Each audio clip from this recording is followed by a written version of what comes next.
Everyone thought he was a weak orphan in a new world with E-rank skills, but he takes revenge on everyone by destroying them.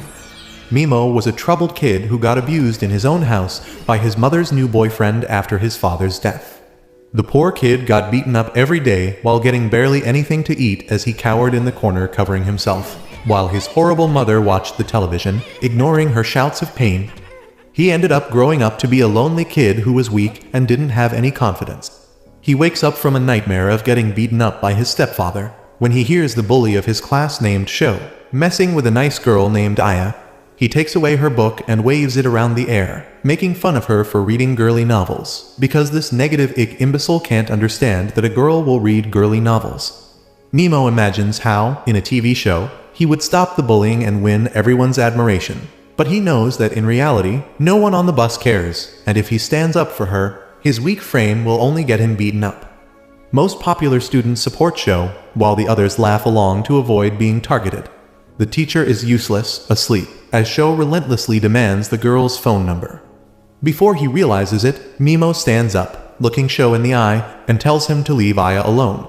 Sho laughs, calling him a simp and weak, when suddenly Kiri, the most popular guy in class, tells Sho to give the book back. Sho obeys and returns the book to the girl, then moves on to bully another nerd, Yasu. Mimo questions why he stood up for Aya, an unusual act for him, but before he can dwell on it, everyone on the bus is transported to a different world. They are all utterly bewildered as they stand in a completely unknown place while a hot god stands atop a bridge and introduces herself as the goddess Visai. She explains that every time when the threat of a demon king appears, the kingdom of aliens summons brave warriors from a different world to defend their kingdom. 200 years ago, the demon king almost demolished their entire kingdom. But thanks to some heroes, the Demon King was soundly defeated and the entire demon army was destroyed. Unfortunately, the Demon King has gotten resurrected, which is why they have all been teleported to this world, to fight as the new heroes who will put an end to the Demon King. The students are utterly confused as they wonder whether they are dead, or is it some kind of a prank? Their teacher tells them to stay quiet and instructs them to hear what the goddess has to say. Mimo looks at the old architecture, the soldiers wearing armor and holding spear, and the goddess with the golden eyes, before pinching himself to check if he is dreaming. Kiri ends up speaking and asks the goddess what will happen if they don't cooperate with her, to which the goddess smiles and claims that she won't be able to send them back to their world. Kiri asks whether there really is a way to go back, and Visai replies that there is a reverse summoning ritual which can send them back. But to get that, they will have to kill the Demon King, as they will require a special part called the evil element, which will only drop if he dies. Sho screams at her for calling them to a new world without giving them a choice, and refuses to help. But Visai goes down on one knee, and begs them to help save her kingdom from destruction. Aya speaks up and tells the goddess that they are just humans who can't really do anything, but Visai promises that they have abilities that they had no idea about.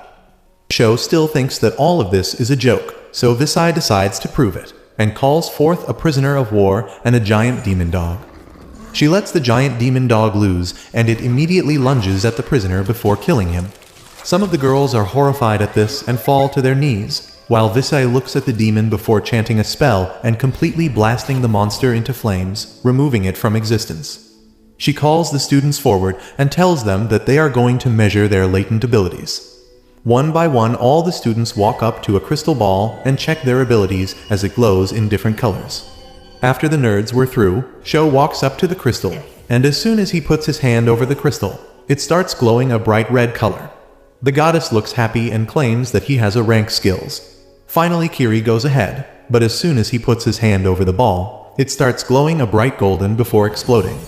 After that, Aya heads up, and even she turns out to be S rank, and after some more students, another girl walks up who turns out to be S rank. The guards are completely shocked, as Visai explains that even one S rank individual is considered extremely lucky, but to have 3 S ranked people is unreal. Finally, Mimi walks up to the Krista, but when he puts his hand over the ball, it starts glowing a dim purple color. The goddess doesn't even give him a second thought, and tells the next person to come up. Mimo tries to ask what rank he is, but she completely ignores him, so he walks away, realizing that even in this world, he is going to stay a background character. After that, Yasu the nerd walks over to the crystal, who turns out to have a special dark ability inside of him, which another dark hero possessed a while ago and became the strongest.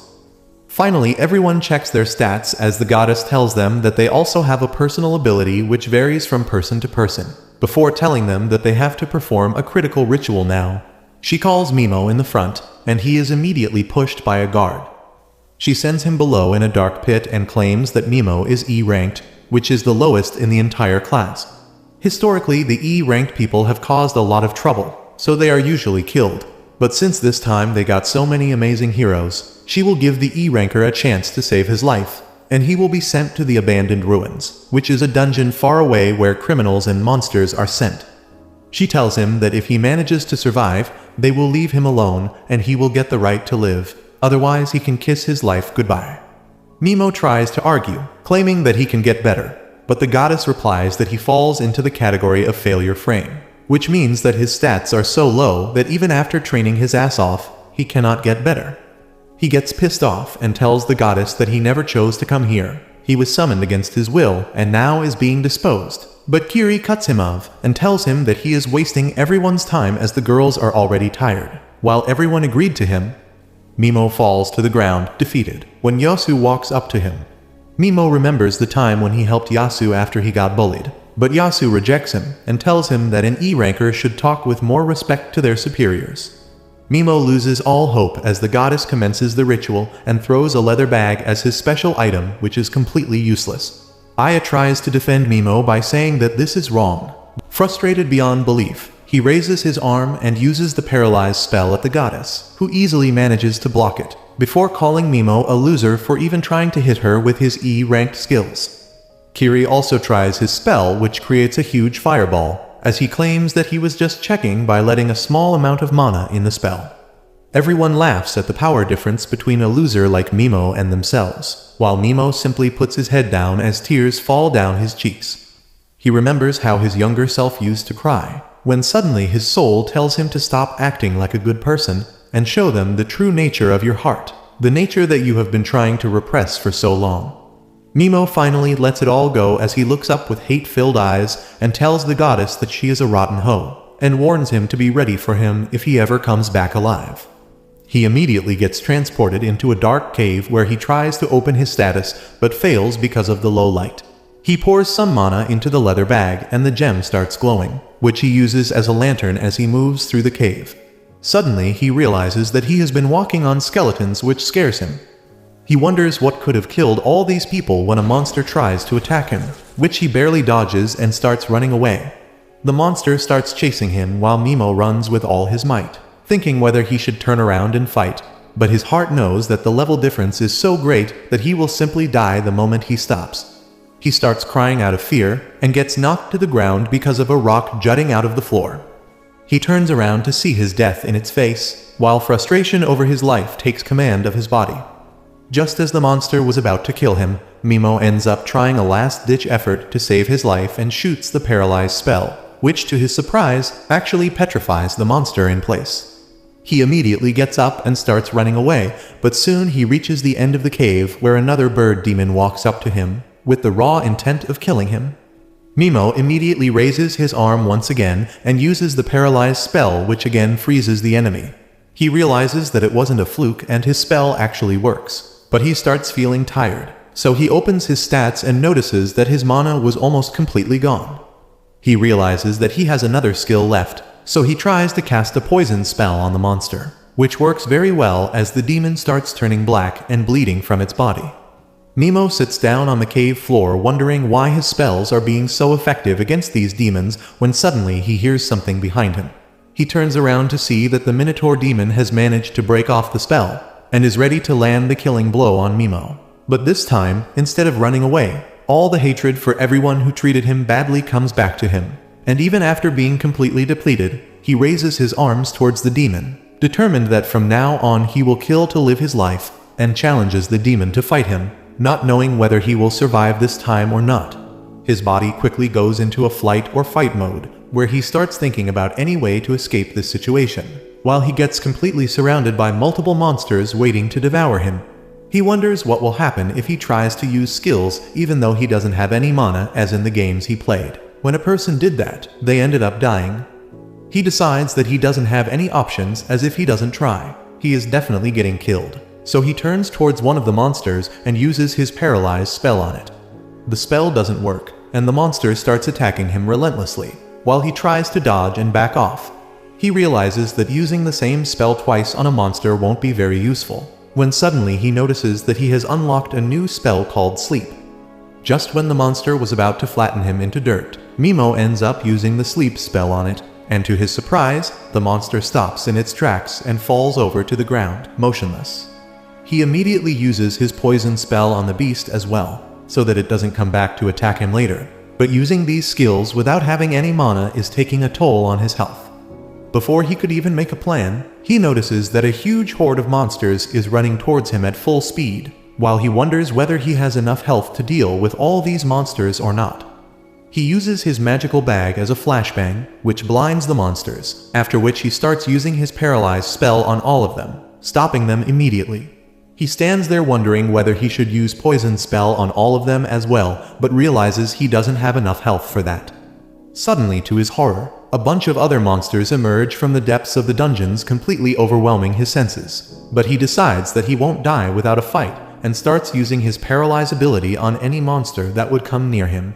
Soon his body starts feeling heavy as he feels dizzy, but he manages to stand his ground. But just when everything seemed lost, he ends up leveling up. Immediately his mana gets replenished and his status gets an upgrade, which helps him fire off even more paralyze spells on the enemy, saving himself for the time being. He realizes that he got leveled up because the bird monster died thanks to his poison spell.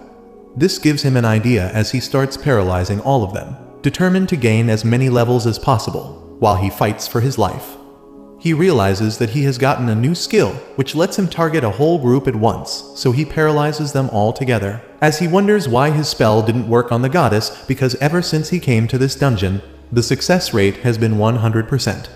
He then casually walks past all of the enemies, while using his poison spell on them. He levels up once again when the monsters start dying, so he sits down on a rock, smiling as he realizes that he has created a real-life XP farm from Minecraft with which he can gain a lot of levels. He checks his status and is stunned to see that he is already level 250, and his mana point is insanely high as well. Another monster dies and he again gains multiple levels at once. He then uses his sleep spell on all of them to level up the spell as well, and again when the monster died he got a bunch of levels, to the point where he became level 500 within a matter of minutes. He decides that with these many levels, he can definitely make it out of here alive, but decides to keep his guard up as there are a lot of monsters alive still. He stands up and looks at the remaining monsters, when suddenly they turn around and start running away from him. He scavenges whatever pieces of equipment he can acquire from the dead body of adventurers lying around and manages to find himself a cloak and some other small items. He starts walking deeper into the cave with even more monsters, but realizes that he hasn't eaten in a while and is extremely hungry. He has no idea where he can find food, but then he remembers the monsters that he has already killed. He returns back to the scene of massacre and finds a monster on which the poison spell has worn off. He then takes out his sword and tries to hack a piece of meat from it, only to realize that the skin is too hard. Discouraged, he wonders whether even after killing every monster, he will end up dying of hunger. Suddenly, he notices the gem on the bag glowing a weird purple, so he gets up to inspect it.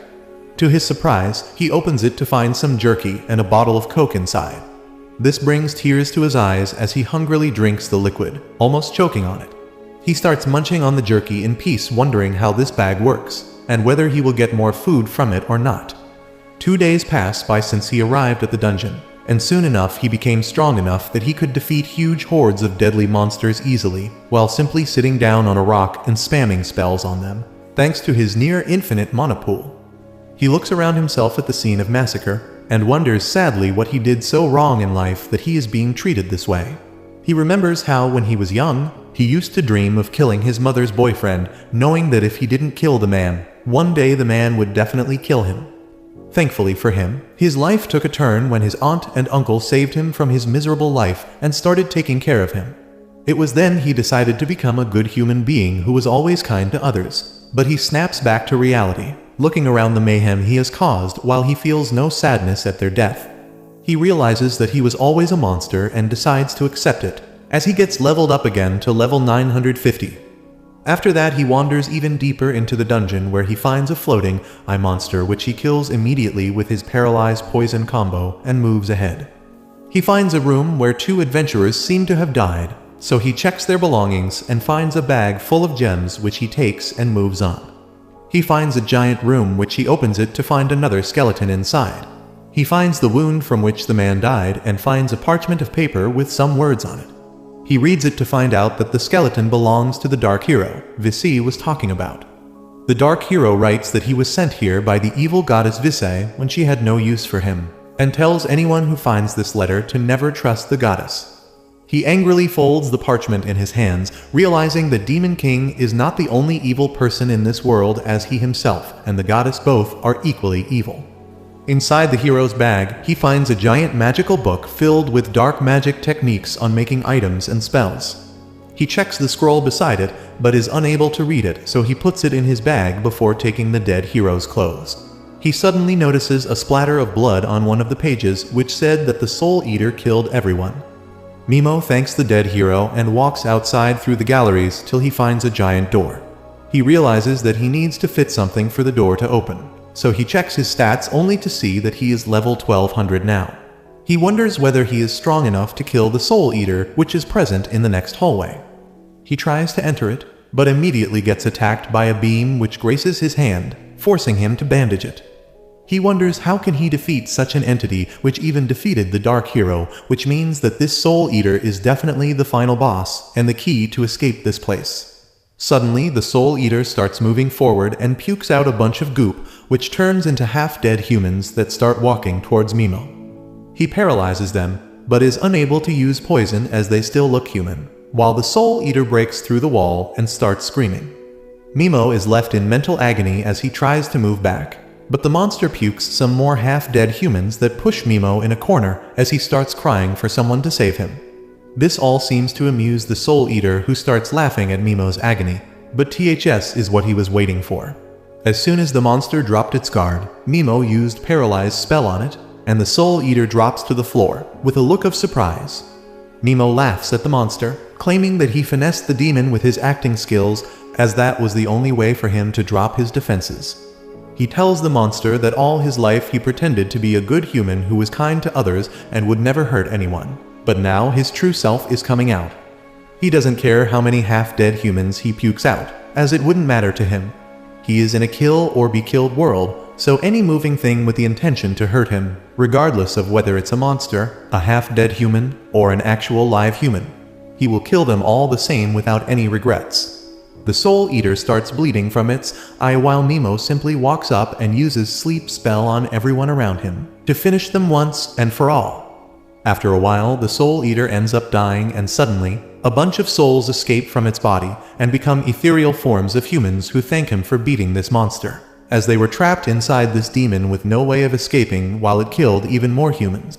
Finally, the Dark Hero emerged, and he simply told him to deal with the evil goddess before disappearing. Mimo grabs the gem from the Soul Eater and walks towards the main gate. As he puts the gem in the door and it opens, he wonders what he will do with the bitch goddess once he gets her hands on her. Meanwhile, in the forests outside the royal capital, the rest of Mimo's classmates are hunting demons to level up. While Sho runs after a demon dog with a sword, Kiri burns down another monster with his powerful skill, successfully reaching level 18. In another location, the nerd Yasu, whose personality has flipped 180 degrees, burns some monsters with his dark flames and laughs on hearing its cries. Far away from them, a timid and pure girl named Koba hesitates to kill any monsters, but a bully girl called Asagi asks her to kill the monsters, or she will lose her life because this is the first test given to them by the goddess. Asagi keeps Koba on a tight leash and tells her that soon, the class will fall apart, and various factions will form because there are a lot of selfish people there. Asagi is a B rank, and she plans to create her own fraction with the girls that rally after her. She knows that since Koba is only D rank, she will not be accepted by Kiri's faction or the other powerful ones, and even Aya won't be able to take her in because she will die soon. Koba panics on hearing this, but Asagi tells her to not worry about useless details. She just wants Koba to be her cute little plaything, and for her sake, she has asked the girls of her faction to trap a monster which she can easily finish. Asagi asks Koba to kill the monster and pass the test given to them by Vic, or she will be disposed off like Mimo. Koba doesn't want to kill the pitiful monster, but Asagi eggs her on, practically forcing her to do it. Eventually, she kills the monster, but that act of violence leaves her devastated, and she recalls the time Mimo helped an injured stray kitten.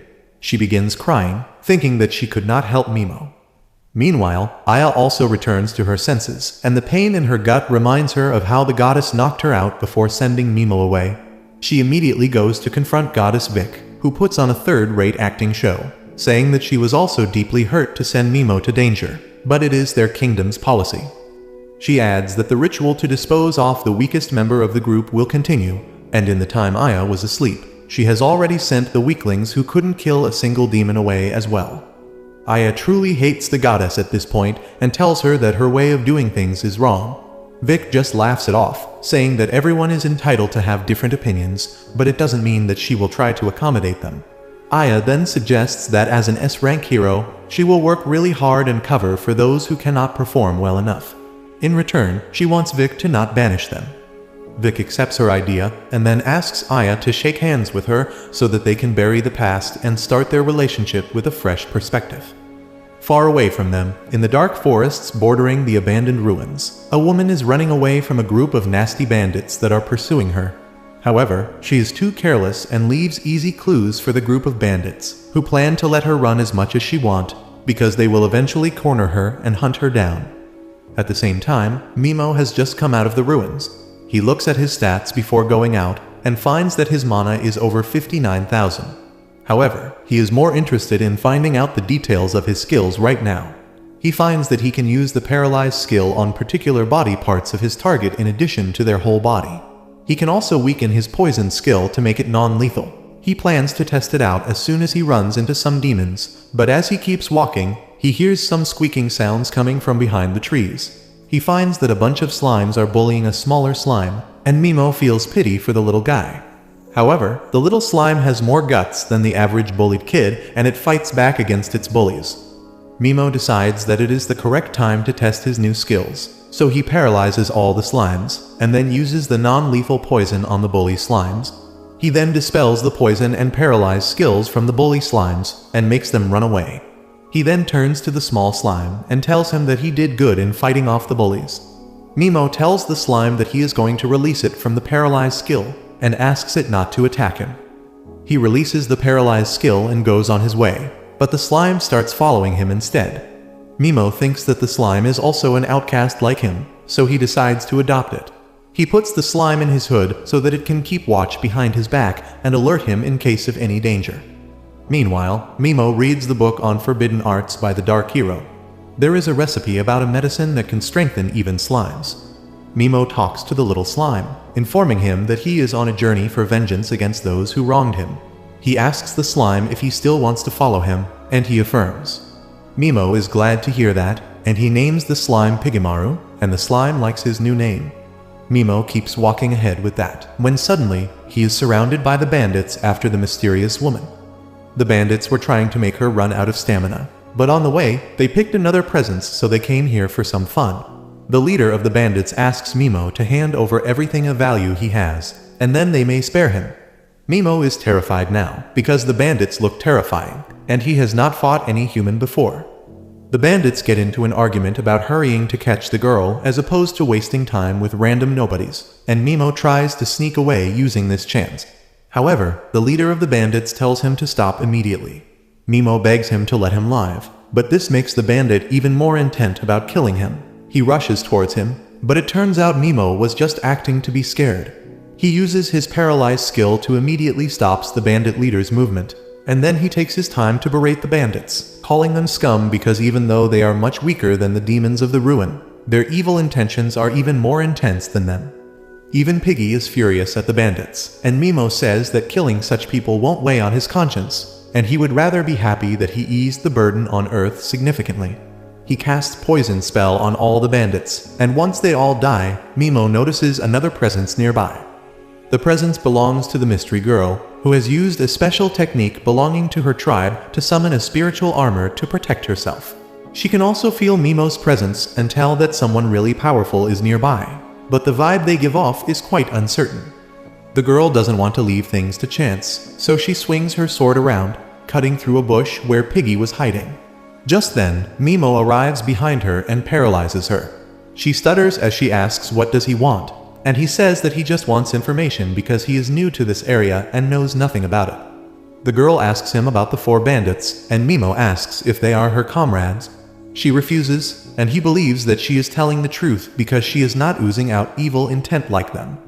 He removes the paralyzed skill just from her head so that she can talk freely, and warns her not to try anything funny or he will kill her. Mimo comes in front of the girl and clearly tells her that because of a lot of reasons, he doesn't trust anyone, much less strangers he is meeting for the first time. Before he can start questioning her, the girl asks him what happened to the 4 bandits. Mimo tells her that he killed all of them, and the girl can't believe it, because the bunch of thugs was apparently known for being really strong. She asks Mimo if he fought the 4 of them alone or if he received help, but he refuses to give her any details. The girl believes that Mimo is not a bad guy, so she decides to trust him and says that she will answer any question he asks honestly. Mimo also starts trusting her a bit more because of her cooperative attitude, but it is not enough to free her. They begin talking, and Mimo learns that right now, he is not in the Alien Kingdom, but in the forest of the Urza Kingdom to the south. He learns a lot of things, and then finally asks the girl if she can read the forbidden spell scroll. She can only tell him that it is written in a rather special type of ancient script which almost no one can read. However, she knows someone who can. She tells Mimo about a person called the Forbidden Witch, who was banished from her homeland because she was deemed too dangerous because of her excessive knowledge. The girl tells Mimo that if he wants to meet the witch, he should go to the Golden Demon Zone, which is a dangerous area in the middle of the continent. Mimo thanks the girl for all the valuable info, and she thanks him in return because he saved her from the bandits. Mimo says that the information makes it even, and the girl wishes him the best of luck. He thinks that she is too honest and innocent for her own good, which reminds him of his aunt. Anyway, he decides to take his leave after telling the girl that the paralysis spell will come undone in a few minutes, and then she can go on her way. Piggy also hops behind Mimo and then climbs on his shoulder.